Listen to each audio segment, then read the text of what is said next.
મજાની સાદ અને ગુજરાતની વાતમાં આપનું સ્વાગત છે। શરૂઆત મુખ્ય અને વિશેષ સમાચારો પર।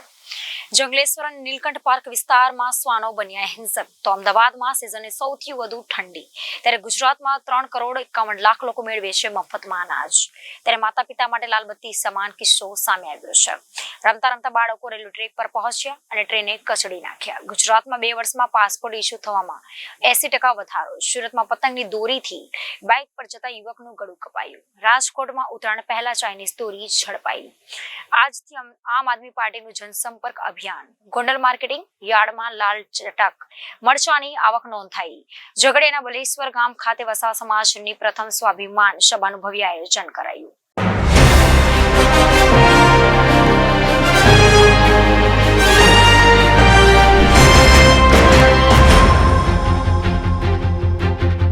તો હવે ચર્ચા ગુજરાતની વાતમાં સમાચાર વિગતવાર। રાજકોટના જંગલેશ્વર વિસ્તારમાં 1 2 નહીં પરંતુ 7 થી 8 શ્વાનના ટોળાએ વધુ એક બાળકી પર હુમલો કર્યો હતો। તેને બચકા ભર્યા હતા અને એને ઘાયલ કરી નાખ્યો હતો। જંગલેશ્વર વિસ્તારમાં શ્વાનના આતંકથી આ કોઈ પહેલી કે બીજી ઘટના નથી। થોડા દિવસ પહેલા પણ આવી જ એક ઘટના બની હતી અને આની સામે તંત્ર મૌન બેઠું છે। સૌરાષ્ટ્રના પાટનગર એવા રાજકોટમાં આજકાલ શ્વાનનો ભારે આતંક જોવા મળી રહ્યો છે। એક બાદ એક શ્વાનના હુમલાઓની ઘટનાઓ બની રહી છે। બાળકોના જીવ પણ જઈ રહ્યા છે। લોકોએ અનેક ફરિયાદો કરી પણ ફરિયાદોએ પણ હદ વટાવી દીધી છે, પરંતુ કોર્પોરેશન સળવળતું જ નથી। જંગલેશ્વર અને નીલકંઠ પાર્ક વિસ્તારના શ્વાન જાણે હિંસક બની ગયા હોય તેવું જોવા મળી રહ્યું છે। એક બાળકી પર હુમલાએ તંત્રને હચમચાવી દીધું। રાજકોટના જંગલેશ્વર વિસ્તારમાં 1 2 નહીં પરંતુ 7 થી 8 શ્વાનના ટોળાએ વધુ એક બાળકી પર હુમલો કરી તેને ઘાયલ કરી દીધું છે। જંગલેશ્વર વિસ્તારમાં શ્વાનના આતંકથી આ કોઈ પહેલી ઘટના નથી। થોડા દિવસ પહેલા પણ એક આવી જ ઘટના બની હતી। ઘરની નજીક રમતી 4 વર્ષની બાળકી પર 7 થી 8 જેટલા શ્વાને એક સાથે તૂટી પડ્યા હતા અને ફૂલ જેવી માસૂમ બાળકનો જીવ લઈ લીધો હતો। હજુ આ ઘટનાના ઘાર ઊંચાયા પણ ન હતા ત્યાં ફરી શ્વાની ટોળકીએ 7 થી 7 વર્ષની બાળકી પર હુમલો કરી દીધો હતો। જોકે રાહતદારી દોડી આવતા બાળકીને મોતના મુખમાંથી બચાવી લીધો હતો। હજુ આતંકનો અંત આવ્યો ન હતો ત્યાં આ શ્વાનની આ ટોળકીએ વધુ એક બાળકીને નિશાને બનાવી 7 થી 8 શ્વાનના ટોળાએ બાળક પર હુમલો કર્યો હતો। બાળકની માતા દોડી આવતા બાળકનો જીવ બચી ગયો હતો। આ તરફ બાળકી પર હુમલાની ઘટના બાદ ઊંઘમાંથી જાગેલા તંત્રએ કાર્યવાહીના નામે દેખાડો કર્યો હતો અને રખડતા કૂતરાઓને પકડીને સંતોષ માન્યો હતો। હવામાન વિભાગે ઠંડીને લઈને મોટી આગાહી કરી છે। હવામાન વિભાગના જણાવ્યા પ્રમાણે આગામી 5 દિવસ સુધી વાતાવરણ સૂકું રહેશે, જે મુજબ ગુજરાતમાં કાતિલ ઠંડીનો અનુભવ થઈ રહ્યો છે। અમદાવાદમાં સિઝનનું અત્યાર સુધીનું સૌથી ઓછું તાપમાન નોંધાયું છે। ગુજરાતમાં શિયાળો જામ્યો છે। ગુલાબી ઠંડીએ હવે કાતિલ ઠંડીનું સ્વરૂપ ધારણ કરી લીધું છે। અમદાવાદ સહિત રાજ્યભરમાં ઠંડીનો ચમકારો જોવા મળી રહ્યો છે। અમદાવાદમાં સિઝનનું અત્યાર સુધીનું સૌથી ઓછું તાપમાન નોંધાયું છે। એક જ દિવસમાં તાપમાનનો પારો 5 થી 7 ડિગ્રી સુધી ગગડી ગયો છે। હવામાન વિભાગે ઠંડીને લઈને મોટી આગાહી કરી છે। હવામાન વિભાગના જણાવ્યા પ્રમાણે આગામી 5 દિવસ સુધી વાતાવરણ સૂકું રહેશે, જે મુજબ ગુજરાતમાં કાતિલ ઠંડીનો અનુભવ થઈ રહ્યો છે। અમદાવાદમાં સિઝનનું અત્યાર સુધીનું સૌથી ઓછું 13.3 ડિગ્રી તાપમાન નોંધાયું છે। હવે એક સપ્તાહ સુધી અમદાવાદમાં 13 થી 14 ડિગ્રી તાપમાન રહેવાની સંભાવના વ્યક્ત કરાઈ છે। હાઈ પ્રેશર સિસ્ટમ બગડવાની સાથે ઠંડા પવન ફૂંકાવામાં શરૂ થઈ ગયા છે। 2 દિવસ અમદાવાદમાં વાદળછાયું વાતાવરણ જોવા મળ્યું હતું। કેટલીક જગ્યા પર વાદળછાયું વાતાવરણ રહેવાની શક્યતા વ્યક્ત કરાઈ હતી। ઠંડીને લઈને હવામાન વિભાગે કહ્યું છે કે આગામી 2 દિવસ સુધી તાપમાન યથાવત રહેશે અને ત્યારબાદ 1 થી 2 ડિગ્રી તાપમાન વધશે। 4 દિવસ બાદ તાપમાનમાં ઘટાડો થવાની સંભાવના વ્યક્ત કરાઈ છે। હવામાન વિભાગ કહેવા પ્રમાણે મહિનાના અંત સુધી વધુ ઠંડીનો અહેસાસ થશે। ગુજરાતમાં ગરીબ પરિવારને સસ્તા અનાજની દુકાનેથી મફત ઘઉં ચોખા આપવામાં આવે છે। નેશનલ સિક્યોરિટી ફૂડ એક્ટ અનુસાર ગરીબ પરિવારને મફત અનાજ યોજનાનો લાભ આપવામાં આવી રહ્યો છે। કેન્દ્રીય અન્ન નાગરિક પુરવઠા મંત્રાલયે રિપોર્ટ જાહેર કર્યો છે કે ગુજરાતમાં હાલ 3,51,00,000 લોકો નેશનલ ફૂડ સિક્યોરિટી એક્ટ હેઠળ મફતમાં અનાજ મેળવી રહ્યા છે। દેશમાં મફત અનાજ મેળવનારાઓની સંખ્યામાં વધારો થઈ રહ્યો છે। ગુજરાતમાં ગરીબોની સંખ્યા સત્તાવાર રીતે 1 કરોડે પહોંચી છે, ત્યારે મફત અનાજ મેળવનારાઓની સંખ્યા પણ વધી રહી છે। આ જોતા ગરીબોનું વિહામણું ચિત્ર સામે આવ્યું છે। જો આ જ સ્થિતિ રહી તો ગુજરાતમાં ગરીબોની સંખ્યા હજુ વધે તે દિવસો દૂર નથી। કોઈ ભૂખી સૂવે નહીં તે વાતને આગળ ધરીને મફત અનાજ આપી સરકાર ભાજપ સિદ્ધિ ગણાવી રહ્યા છે। સરકાર મફત અનાજ આપે છે તે વાતને ભાજપ ઘર ઘર પહોંચાડી રહ્યું છે, પણ હકીકતમાં લોકોને 2 ટંક ખાવાના ફાફા છે તે વાતને નકારી શકાય તેમ નથી। અમદાવાદ સહિત રાજ્યોમાં સસ્તા અનાજની દુકાને મફતમાં અનાજ મેળવવા માટે ગરીબોની લાંબી લાંબી લાઈનો એ જ વાતને પ્રદર્શિત કરતી હોય છે। પરિવારમાં ચીચિયારીઓમાં ફેરવાઈ ગઈ બે હસ્તી રમતી જિંદગી. બે બાળકો પોતાના ઘરની બહાર રમી રહ્યા હતા. રમતા રમતા બંને બાળકો રમતા રમતા રેલવે ટ્રેક પર પહોંચી ગયા. ઘરમાં કોઈનું ધ્યાન ન હતું અને રેલવે ટ્રેક પર પહોંચી ગયેલા બાળકોને ટ્રેને કચડી નાખ્યા છે. ફૂલ જેવા માસૂમ બાળકોને કચડીને ટ્રેન ટ્રેક પરથી પસાર થઈ ગઈ. આ ઘટના છે સુરત શહેરની. ના જાણે જાનકી નાથે કાલે શું થવાનું છે, અર્થાત કાલે શું થવાનું છે તેની કોઈને ખબર જ નથી હોતી. જોકે એનાથી પણ આગળ એક ક્ષણ વીત્યા પછી આગામી ક્ષણે શું થવાનું છે તેનો પણ આપણે અંદાજો લગાવી શકતા નથી. જોકે કેવી ઘટના બની છે જેમાં તમામ વાલીઓને વિચારવા પર મજબૂર કરી દીધા છે. બાળકો પોતાના ઘરની બહાર રમી રહ્યા હતા. રમતા રમતા બંને બાળકો રમતા રેલવે ટ્રેક પર પહોંચી ગયા હતા. ઘરમાં કોઈનું ધ્યાન ન હતું અને રેલવે ટ્રેક પર પહોંચી ગયેલા બાળકોને ટ્રેન પડવારમાં કચડી નાખ્યા હતા. ફૂલ જેવા માસૂમ બાળકોને કચડીને ટ્રેન ટ્રેક પરથી પસાર થઈ ગઈ હતી. આ ઘટના છે સુરત શહેરની. સુરતના સચિન વિસ્તારમાં વાલીઓ માટે ચેતવણી રૂપ ઘટના સામે આવી છે. જો તમારા ઘરમાં પણ નાના બાળકો હોય તો તમારે સાવધાન રહેવાની જરૂર છે. સુરતના સચિન વિસ્તારમાં ટ્રેનની અડફેટે બે બાળકોના મોત થયાની ચોંકાવનારી ઘટના બની છે. જેમાં બે બાળકો ઘરની બહાર રમી રહ્યા હતા. બાળકો રમતા રમતા ક્યારે રેલવે ટ્રેક પર પહોંચી ગયા તેની તેમને ખબર જ ના રહી અને અચાનક ટ્રેન આવતાની સાથે જ ટ્રેક પર રમી રહેલા બંને બાળકોને મોતને નીપજ્યા હતા. હાલ તો માસૂમોના મોતની પરિવારજનોને શોકનો માહોલ ગરકાવમાં થઈ ગયો છે. પરિવારજનો આક્ષેપ કરી રહ્યા છે કે રેલવેની અડફેટેથી જ બાળકોના મોત થયા છે, પરંતુ તંત્રનું કહેવું છે કે પોસ્ટમોર્ટમ રિપોર્ટ આવ્યા બાદ જ બાળકોના મોતનું સાચું કારણ સામે આવી શકશે. પરંતુ અહીં સવાલ એ થાય છે કે બાળકો રમતા રમતા રેલવે ટ્રેક પર પહોંચી ગયા ત્યાં સુધી માતા પિતા શું કરતા હતા? ઘરની નજીક રેલવે ટ્રેક હોય તો બાળકોની કેમ નથી રખાતી ખાસ કાળજી? રેલવે તંત્ર પણ આવી જ ઘટનાને રોકવા માટે કેમ કોઈ વ્યવસ્થા નથી કરતું? રેલવે ટ્રેક નજીક લોકો રહેતા હોય તો સુરક્ષા માટે તંત્ર કેમ કોઈ પગલાં નથી લેતું? વિદેશમાં સ્થાયી થવા, અભ્યાસ કરવા અને ફરવા જવાના પ્રમાણમાં સતત વધારો થઈ રહ્યો છે. આ જ કારણ છે કે પાસપોર્ટ અરજદારોની સંખ્યામાં પણ સતત વધારો થઈ રહ્યો છે. ગુજરાતમાંથી ગત વર્ષની સરખામણીએ આ વર્ષે 80% જેટલા વધુ પાસપોર્ટ ઇસ્યુ કરાઈ રહ્યા છે. ગુજરાતમાં વર્ષ 2021માં 5,14,000 જ્યારે નવેમ્બર 2023 સુધીમાં 9,17,000 પાસપોર્ટ ઇસ્યુ થયેલા હતા. આમ 2 વર્ષમાં 80% જેટલો વધારો નોંધાયો છે. કોરોનાના વર્ષ 2020માં 3,80,000 પાસપોર્ટ ઇસ્યુ થઈ શક્યા છે. બીજી તરફ 2023માં 7,49,000 પાસપોર્ટ ઇસ્યુ થયા હતા. આમ ગત વર્ષની સરખામણીએ પાસપોર્ટ ઇસ્યુ થવાના 20% વધારો થયો છે. 2020 થી નવેમ્બર 2023 સુધી ગુજરાતમાંથી 25,72,000 પાસપોર્ટ ઇસ્યુ થયેલા છે.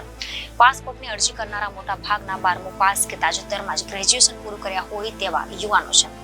સમગ્ર દેશમાંથી આ વર્ષે નવેમ્બર સુધી 1,25,00,000 પાસપોર્ટ ઇસ્યુ થયેલા છે, જેની સરખામણી વર્ષ 2021માં 73,63,000 અને 2022માં 1,17,00,000 પાસપોર્ટ ઇસ્યુ થયા હતા. આ વર્ષે નવેમ્બર સુધી જે રાજ્યોમાંથી સૌથી વધુ પાસપોર્ટ ઇસ્યુ થયેલા હોય તેમાં કેરળ 14,11,000 સાથે મોખરે છે, મહારાષ્ટ્ર 13,78,000 સાથે બીજા, ઉત્તર પ્રદેશ 12,56,000 સાથે ત્રીજા સ્થાને છે. ઉત્તરાયણ પહેલા જ પતંગની દોરીથી લોકોના ગળા કાપવાના સમાચાર સામે આવી રહ્યા છે. સુરત સચિન સાતવલ્લા બ્રિજ પર પતંગના દોરીથી મોપેડ સવારનું ગળું કપાયું છે. જો કે સારી વાત એ હતી કે આ ઘટનામાં યુવકનો જીવ બચી ગયો હતો. મોપેડ સવારનું ગળું કપાતા જ ગંભીર હાલતમાં તેને સિવિલ ખાતે લઈ આવવામાં આવ્યું હતું. ગત રવિવારની સાંજે બનેલી ઘટના બાદ યુવકે નજીકના દવાખાને સારવાર લઈ ઘરે જતો રહ્યો હતો. જો કે ગળા પર ચીરો લાંબો હોવાથી આજે સિવિલમાં સારવાર માટે આવ્યો હતો. યુવકે કહ્યું હતું કે નવસારીથી નવા ગામ આવતા આ ઘટના બની હતી. નજર સામે પતંગનો દોરો દેખાતા જ બ્રેક મારી દેતા જીવ બચી ગયો હતો. મેડિકલ ઓફિસરે કહ્યું હતું કે 5 સેમી લાંબો અને ઊંડો ઓછો હોવાથી કોઈ જાનહાનિ થઈ શકે એવી ઈજા ન હોવાનું કહી શકાય છે. પતંગ ઉડાવીએ પણ કેટલાક લોકો માટે સમસ્યા બની જાય છે. ખરેખર લોકો પતંગ ઉડાવવા માટે વાંઝનો ઉપયોગ કરે છે. આ એકદમ ખતરનાક છે અને ઘણા કિસ્સાઓમાં તે બાઇક અથવા સ્કૂટર સવારોની ગરદન કાપી નાખે છે. આવી ઘટનાઓને ધ્યાનમાં રાખીને ભારતમાં ચાઇનીઝ માંજા પર પ્રતિબંધ મૂકવામાં આવ્યો છે. જો કે આજે પણ આવા માંજા આધેડધડ વિચારી રહ્યા છે. રસ્તા વચ્ચે ટ્રેક્ટર અથડાતા લોકો ઘાયલ પણ થતા હોય છે. કેટલાક કિસ્સાઓમાં માંજાના કારણે મૃત્યુ પણ થતા હોય છે. બાઇક સવાર માટે સૌથી ખતરનાક છે. જો તમે પણ પતંગ ઉડાડતી વખતે બાઇક પર મુસાફરી કરવા જાઓ છો તો એક જુગાડ તમારો જીવ બચાવી શકે છે. આ એક એવી યુક્તિ છે જે તમારી ગરદનને નુકસાનથી બચાવી શકે છે. તમે ગમે ત્યારે તેનો ઉપયોગ કરી શકો છો. માંજા દ્વારા થતા અકસ્માતોમાંથી બોધપાઠ લઈને તમે સલામતી માટે આ જુગાડ અજમાવી શકો છો. ચાલો જોઈએ કે આ જુગાડ કેવી રીતે કામ કરે છે. તેને બનાવવા માટે એન્ટેનાની જરૂર પડશે. તમે કાર એન્ટેનાનો ઉપયોગ કરી શકો છો. આ સિવાય સ્ટેનલેસ સ્ટીલની પાઇપ અને નટ બોલ્ટ વગેરેની જરૂર પડશે. તેને પાઇપની મદદથી બાઇકના હેન્ડલ પર ફિટ કરવામાં આવ્યો છે. જ્યારે માંજા એન્ટેના મારશે ત્યારે તમે ખબર પડશે. આ જુગાડ તમે જાતે અથવા મેકેનિકની મદદથી તૈયાર કરી શકો છો.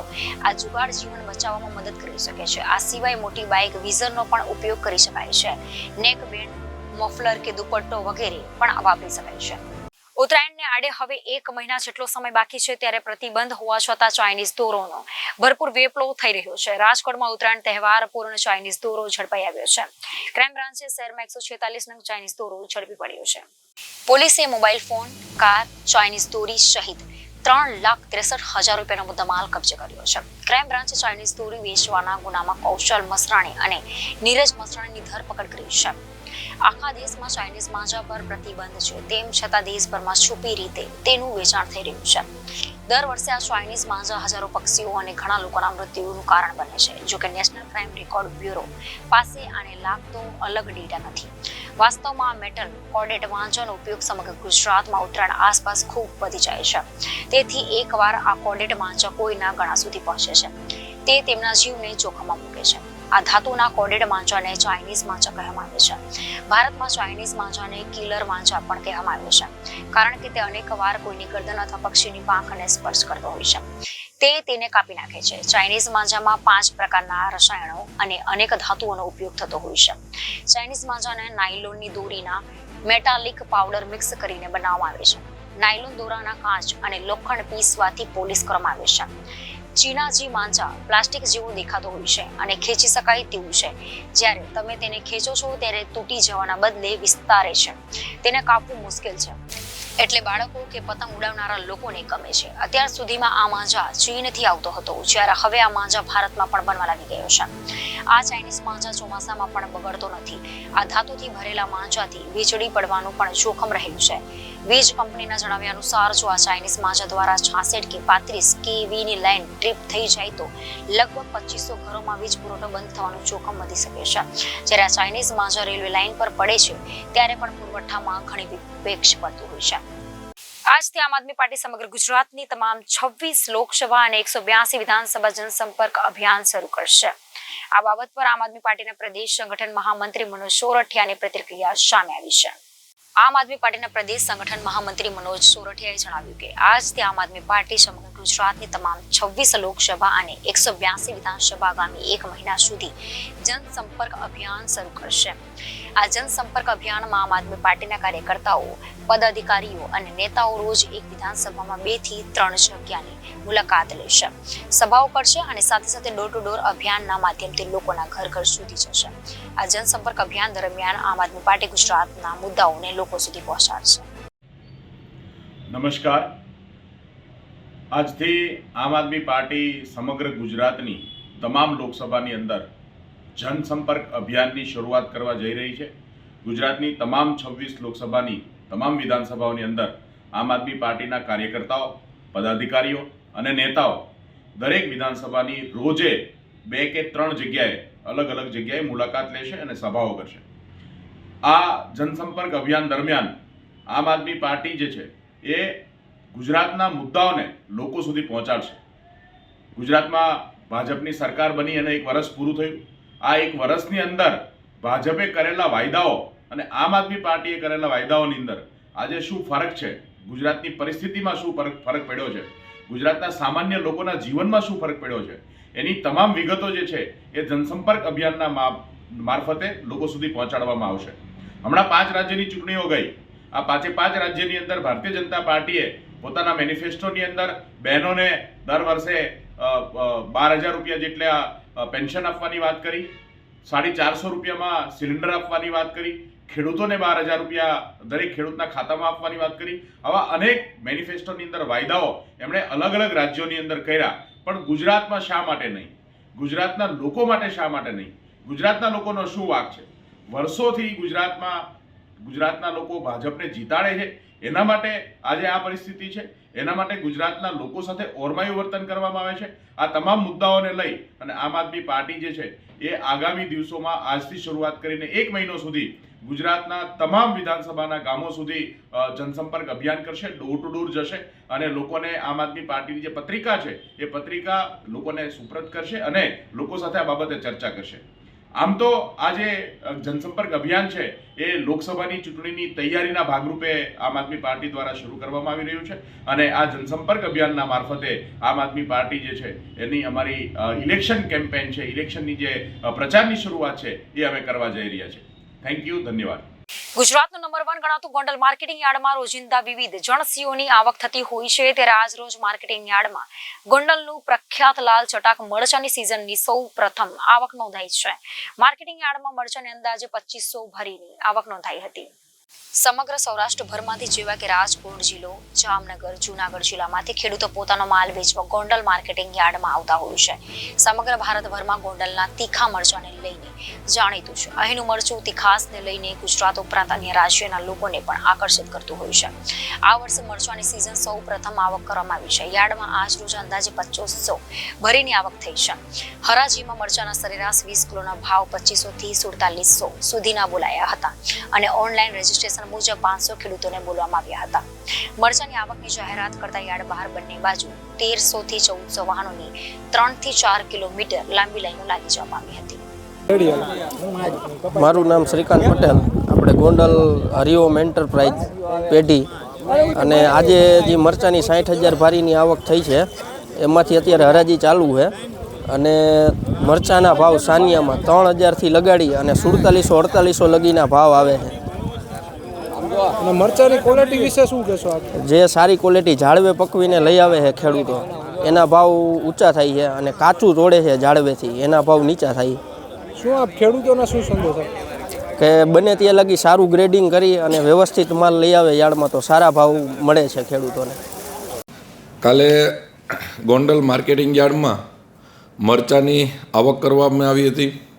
આમ તો મરચાનું ઓનલાઈન બુકિંગ જાજુ છે, પણ કાલે 501 એન્ટ્રીને લેવામાં આવી હતી. એમાં 50,000થી 60,000 જેવી ભારીની આવક થઈ હતી અને આજે મરચાની રેગ્યુલર બજાર 2500 રૂપિયાથી લઈ અને ઊંચામાં 4700 રૂપિયા સુધી મરચાં જાય છે ક્વોલિટી ઉપર. અને સમગ્ર દેશમાંથી મરચાંના વેપારીઓ એટલે કે મસાલા કંપની ગોંડલ માર્કેટિંગ યાર્ડમાં ખરીદી કરવા આવે છે. ઝઘડિયા તાલુકાના બલેશ્વર ગામ ખાતે પવન ક્રિકેટ ગ્રાઉન્ડમાં સમસ્ત વસાવા સમાજ સ્વાભિમાન સભાનું પ્રથમ વખત ભવ્ય આયોજન કરવામાં આવ્યું હતું. ઝઘડિયા તાલુકાના બલેશ્વર ગામ સ્થિત પવન ક્રિકેટ ગ્રાઉન્ડ ખાતે સમસ્ત વસાવા સમાજ સ્વાભિમાન સભાનું પ્રથમવાર સમસ્ત વસાવા સમાજના કાર્યકારી પ્રમુખ અને આયોજક ચંદ્રકાંત વસાવાના માર્ગદર્શન હેઠળ ઈશ્વરભાઈ વસાવાના અધ્યક્ષ સ્થાને પ્રથમવાર આયોજન કરાયું હતું. સમસ્ત વસાવા સમાજ સ્વાભિમાન સભાના કાર્યકારી પ્રમુખ અને આયોજક ચંદ્રકાંત વસાવાએ માધ્યમો સાથે વાત કરતા કહ્યું કે આ સભા ફક્ત ને ફક્ત આદિવાસીઓના ઉત્થાન અને કલ્યાણની નેમ સાથે યોજવામાં આવી છે. દક્ષિણ ગુજરાતના આદિવાસી વસ્તી ધરાવતા બાહુલ ગામડાઓના આગેવાનોને રૂબરૂ મળી તાલુકા અને જિલ્લા લેવલ સુધી તમામ આગેવાનોને મળી આ સમગ્ર કાર્યક્રમનું આયોજન કર્યું હતું. આ સભા પાછળનો હેતુ વસાવા સમાજના શિક્ષિત થાય, શિક્ષણ થકી પોતાનો અને સમાજનો વિકાસ કરી દેશના વિકાસમાં પોતાનું યોગદાન આપે અને એક જૂથ થઈ સમાજમાં જોવા મળતા કુરિવાજોનો જકારો આપી સમાજને સારી દિશામાં આગળ વધારવામાં સૌએ આગળ વધવાની જરૂરિયાત છે. વધુમાં સદીઓથી ચાલી આવતી આદિવાસીઓ લોકો તરફની માનસિકતાને બદલવાની એક નાનકડી શરૂઆત રૂપે શિક્ષણની જ્યોત જગાવી છે. તેને પ્રજ્વલિત કરી વધુ આવનારા દિવસોમાં ઉચ્ચ શિક્ષણ, તેને લાગતા સેમિનારો, શિક્ષણ સહાય અને આરોગ્ય જેવા વિષયો સાથે સમાજ માટે આ સંગઠન કામ કરતું રહેશે. સમસ્ત વસાવા સમાજના સ્વાભિમાન સભા આદિવાસી સમાજના અગ્રણી સાંસદ સભ્યો, ધારાસભ્યો, પૂર્વ ધારાસભ્યો સહિત વસાવા સમાજના સામાજિક આગેવાનો, બ્યુરોક્રેટ્સ, તબીબો, વકીલો, ખેલાડીઓ વગેરે તમામ ક્ષેત્રે ઉત્કૃષ્ટ પ્રદાન આપનાર તેમજ સમાજમાં આગળ પડતો ભાગ ભજવનાર શ્રેષ્ઠીઓની પ્રેરક ઉપસ્થિતિ રહી હતી. આ પ્રસંગે તેમનું બહુમાન કરાયું હતું. સમસ્ત વસાવા સમાજ સ્વાભિમાન સભામાં આદિવાસી સમાજના કાર્યક્રમમાં ભરૂચના સાંસદ મનસુખ વસાવા, નાણંદના ધારાસભ્ય ડોક્ટર દર્શના દેશમુખ, ડેડિયાપાડાના પૂર્વ ધારાસભ્ય મહેશ વસાવા, ડેડિયાપાડાના વર્તમાન ધારાસભ્ય ચેતર વસાવા, ની પત્ની વર્ષાબેન વસાવા, કોંગ્રેસ પૂર્વ ધારાસભ્ય પીડી વસાવા, ઝઘડિયાના ધારાસભ્ય રીતેશ વસાવા સહિત અગ્રણીય સભ્યો, સમાજના સામાજિક આગેવાનો, બ્યુરોક્રેટિક્સ, ડોક્ટર, વકીલ, ખેલાડીઓ વગેરે તમામ ક્ષેત્રે ઉત્કૃષ્ટ પ્રદાન આપનાર તેમજ સમાજમાં આગળ પડતો ભાગ ભજવનાર શ્રેષ્ઠીઓની ઉપસ્થિત રહી હતી. આ કાર્યક્રમમાં આદિવાસી સમાજના યુવાનો કે જેમણે બ્યુરોક્રેટ્સ, ડોક્ટર, વકીલ, ખેલાડીઓ તરીકે ઉત્કૃષ્ટ કામગીરી કરી સમાજનું ગૌરવ આપનાર યુવાનોને સમાજના અગ્રણીઓને સન્માનિત કરવામાં આવ્યા હતા. આ સભામાં અગ્રણી સામાજિક કાર્યકરો સહિત મોટી સંખ્યામાં દક્ષિણ ગુજરાતના વસાવા સમાજના હજારોની સંખ્યામાં જનમેદની ઉમટી પડી હતી. હવે આજે જે સમસ્ત વસાવા તરફથી જે આજે પ્રોગ્રામ હતો એમાં ધારાસભ્ય ચૈતરભાઈએ હાજરી આપી શકે તેમ નથી, એટલે હું વર્ષાબેન વસાવા ધારાસભ્યની ધર્મપત્ની મેં અહીંયા આવીને હાજરી આપી અને જે અહીંયા પ્રોગ્રામ યોજાયો હતો તે આમ સારી રીતે યોજાયો, પણ પબ્લિક ઓછી છે. જો આજે લોકલાડીલા ધારાસભ્ય અહીંયા હાજરીમાં હોત તો આના કરતાં ડબલ ઘણી પબ્લિક અહીંયા હાજર હોત. એટલે હવે વસાવા સમાજ વતી હતું એટલે સાહેબની ગેરહાજરીમાં સાહેબ નથી આવ્યા તો કોઈ નથી આવ્યું એવું ના થવું જોઈએ, એટલા માટે હું પોતે અહીંયા હાજરી આપવા માટે આવી છું. સમાજને તમે શું સંદેશ આપવા માંગો છો? સમાજને હું એ સંદેશ આપવા માગું છું કે વસાવા સમાજનો પ્રોગ્રામ છે, આપણે બધા વસાવા જ છે, તો વસાવા લોકોને સાથ આપવાની જરૂર આપણી બધાની જ છે.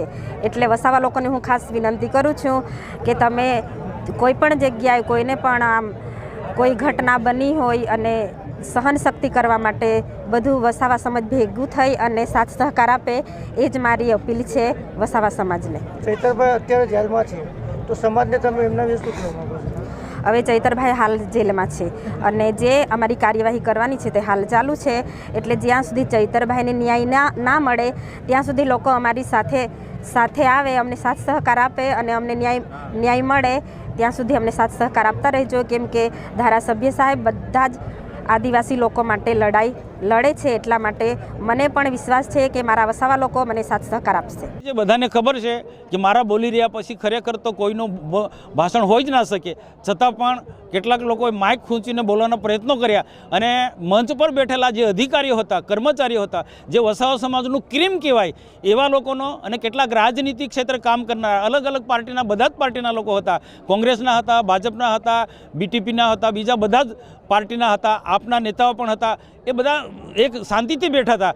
તો કેટલાક શાંતિકર ભાઈ વસાવાએ ઈરાદાપૂર્વક આ લોકોની સામે આંગળી કરીને કીધું કે સુધારવાની અમને જરૂર છે, એક થવાની આજે જરૂર છે. ભાઈ સમાજના આજે બધા લોકો એક છે, એને આ વાત કહેવાની જરૂર નથી, પણ શાંતિકર વસાવાને મારે કહેવાનું કે એકતા પરિષદ તલવો છો, આદિવાસી એકતા પરિષદ, તો આદિવાસી એકતા પરિષદમાં સંગઠનની વાતો કરવાની હોય, આ ભાગલા પાડવાની વાતો ના કરવાની હોય. આદિવાસી સમાજને એક દિશામાં લઈ જવાનું હોય. આ તો નેતાઓના વિરુદ્ધમાં, અધિકારીઓના વિરુદ્ધમાં, એ અધિકારી કેમ બન્યા છે, એના મા બાપે ભણાયા છે, એમની પાસે કંઈક ને કંઈક આગવી સૂઝ છે, તો આદિવાસી અધિકારીઓ કર્મચારીઓ નોકરી કરે છે અને સમાજની લાગણી છે આ આદિવાસીઓને, આ કર્મચારીઓને, તો આજે અહીંયા તો એમના તરફ આંગળી કરીને જે શાંતિકર વસાવાએ જે એમના પર નીચે ઉતારવાના પ્રયત્નો કર્યા, એમને ખરાબ રીતના ચિત્રોના કર્યા, એને સખત શબ્દોમાં વખોડી કાઢું છું અને શાંતિકરને આવનારા દિવસોમાં ઈંટનો જવાબ પથ્થરથી આપીશું. તો હવે ગુજરાતની વાતમાં લઈએ વિરામ. વધુ સમાચારો માટે જોતા રહો જનાદેશ ન્યૂઝ.